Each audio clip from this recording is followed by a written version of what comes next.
Hi, I'm Jeremy the Zoo Nerd. Today we're going to talk a little bit about one of my favorite types of animals, rhinoceros. Rhinos are incredible animals. I've had the chance of working with the rhino as a zookeeper, and I've also been very fortunate in that I've seen 4 of the 5 species of rhino, which is pretty unique and rare. 2 of those species I have seen in the wild in Africa. The other 2 I saw in zoo settings.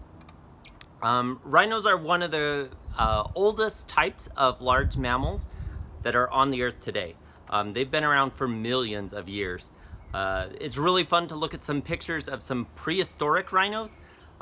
There's one in particular that I'm very excited about called the woolly rhino that lived during the Ice Age, and as the name suggests, was covered in hair. But rhinos are part of a very interesting group of animals called the Perissodactylae. That's a big word. What that means is that those are odd-toed ungulates. So those are animals that have odd numbers of toes, and they eat plant matter, and they're a large mammal. So their closest relatives, any guesses? The closest relatives of rhinos are the equids, or the horse family, so horses, zebras, and donkeys, and then the tapirs. And we'll probably do episodes about both those groups of animals in the future. But those are the closest relatives to rhinos, despite the fact that they're big and kind of the same color as other animals like hippos or elephants. They're not very closely related to either of those. There are 5 species of rhinoceros that are in the world today.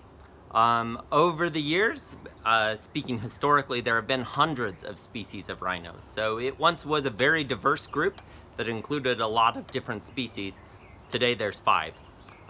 Wild rhinos can be found in Africa and in Asia. And we're going to talk a little bit today about each of those species.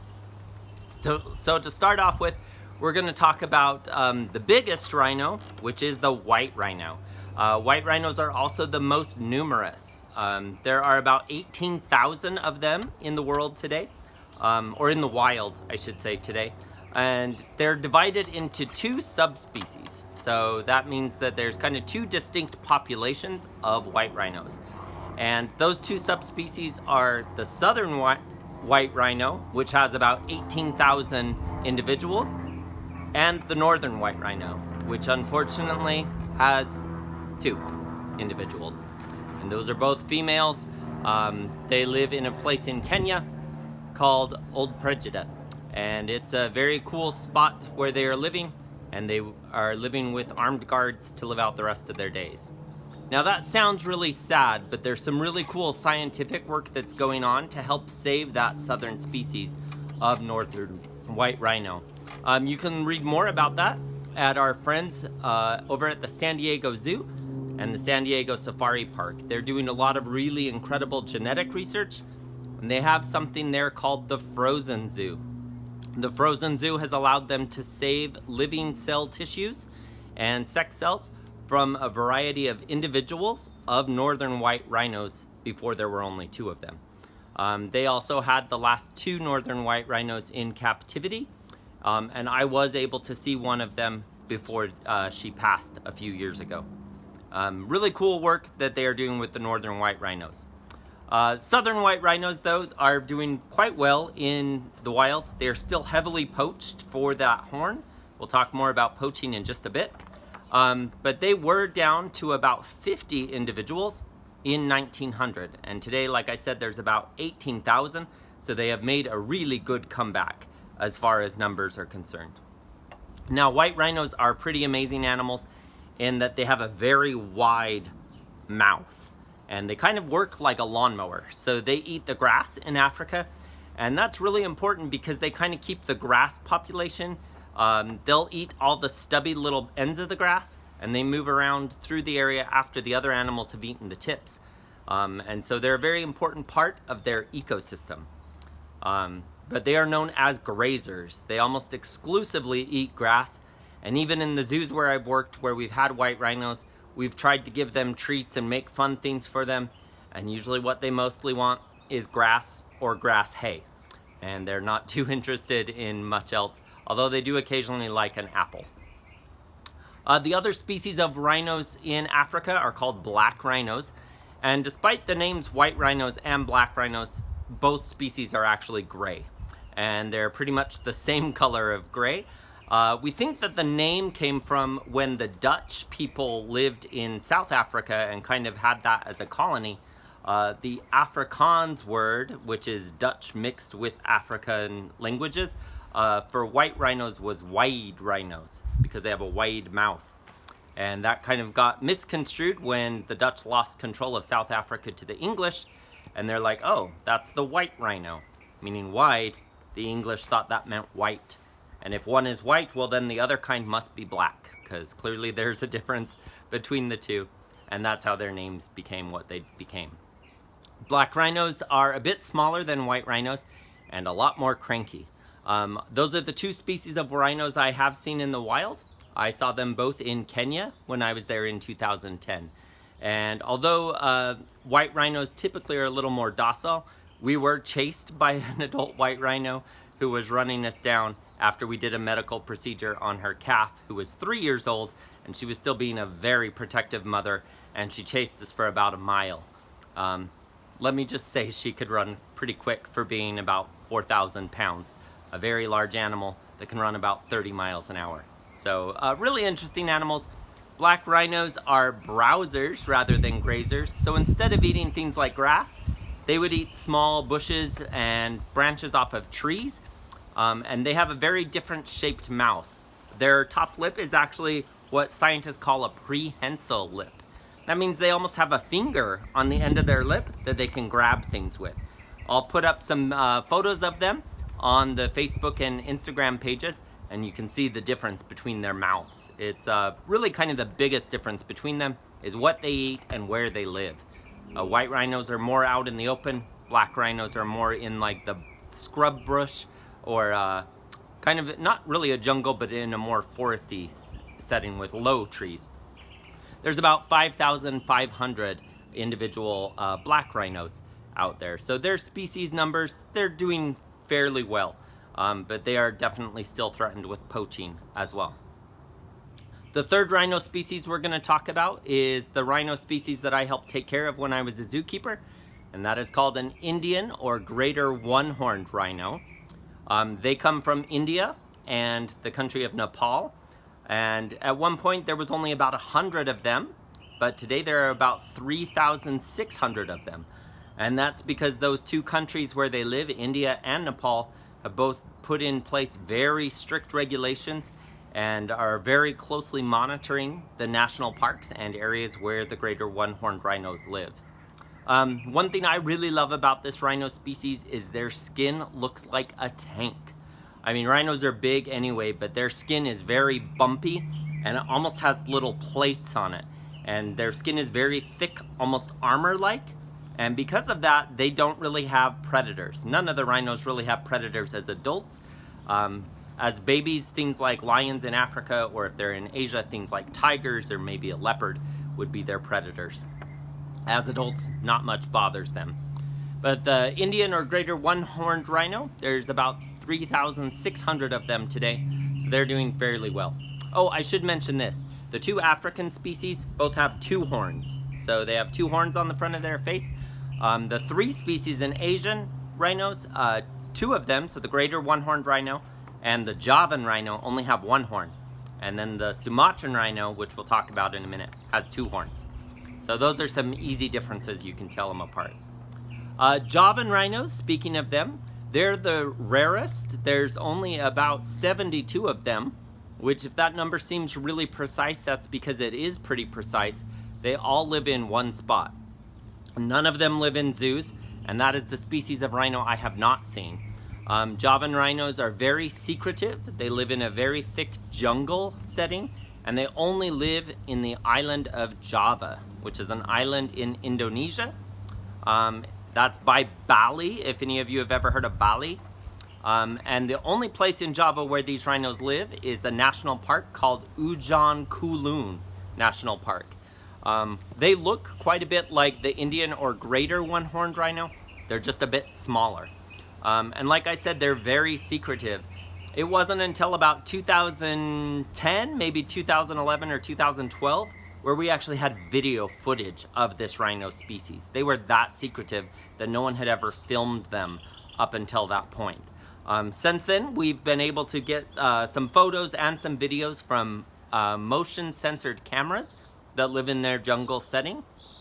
In the national park where they live, people who watch and take care of the rhinos there and make sure they're not hunted, they rarely even see the rhinos. They sometimes will be following tracks or following poop or trails that they know where the rhinos are moving, and they will go days at a time without seeing the rhino that they are there to protect. So definitely very, very secretive, the Javan rhinos.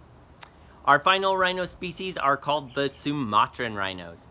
Sumatran rhinos are very different looking than any of the other rhinos because they have quite a bit of hair on their bodies. So rhinos are all mammals, they all have some hair, especially when they're babies, they're a little more fuzzy.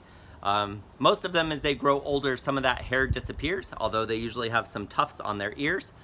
But the Sumatran rhinos are pretty hairy throughout their life. They also kind of have a different color skin. They're kind of a reddish brown instead of that gray color. I saw Sumatran rhinos at the Cincinnati Zoo back in the day when I visited there, and I'll post a photo up later of the one rhino that I saw there.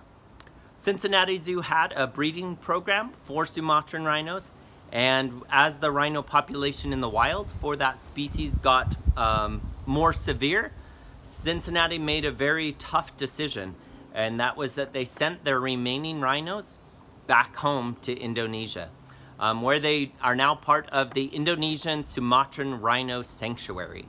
And so they had 2 boys that were still alive, and they have now both moved back to Indonesia.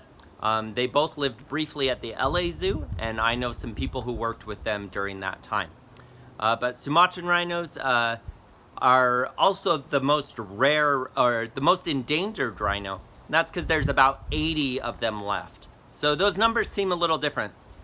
Javan rhinos, there's only 72, Sumatrans are 80, but I said Sumatrans are more endangered. And that's because their population is dropping faster than the Javan rhinos. The Javan rhinos have actually gone up in number in recent years, whereas the Sumatran rhino population is still declining. Sumatran rhinos live only on the island of Sumatra and the island of Borneo, and both those islands are in the country of Indonesia. So 2 species of the 5 species of rhinos are all in only one country, and that country is Indonesia. Indonesia is a country that has a lot of unique challenges, but their government has started to do some really great things to try to protect their rhinos. And some of those things are really helping out. So it's some good things. Let's talk a little bit about rhinos and the threats they face. So like I mentioned earlier, because of their thick skin and their size, they really don't have much trouble with predators. Some of their threats do include things like habitat loss, particularly the jungle species, Sumatran and Javan rhinos. They struggle a bit with people cutting down the forest and removing some of the food that they need. They eat plants, bushes and shrubs, and some fruits. And as those forests disappear, that causes them a problem. But the biggest problem facing all rhinos is poaching. And that's kind of a sad subject, but it's also because humans are stupid and humans are greedy. And poaching for rhino horns is a big problem because some people believe that rhino horn is medicine. And I am here to tell you it has been tested. It has no medicinal value. Rhino horn is made of a substance called keratin. And we have keratin on our bodies. And we're not killing each other for our keratin. Keratin's what fingernails are made out of. Keratin's what our hair is made out of. And if you look really closely at a rhino horn, which I've been able to do, you can see that it is really kind of hair-like. It's like a bunch of hairs matted together to form one solid structure. And that's what rhino horn is. It absolutely has no medicinal value. But unfortunately, there's a lot of people out there who think it does.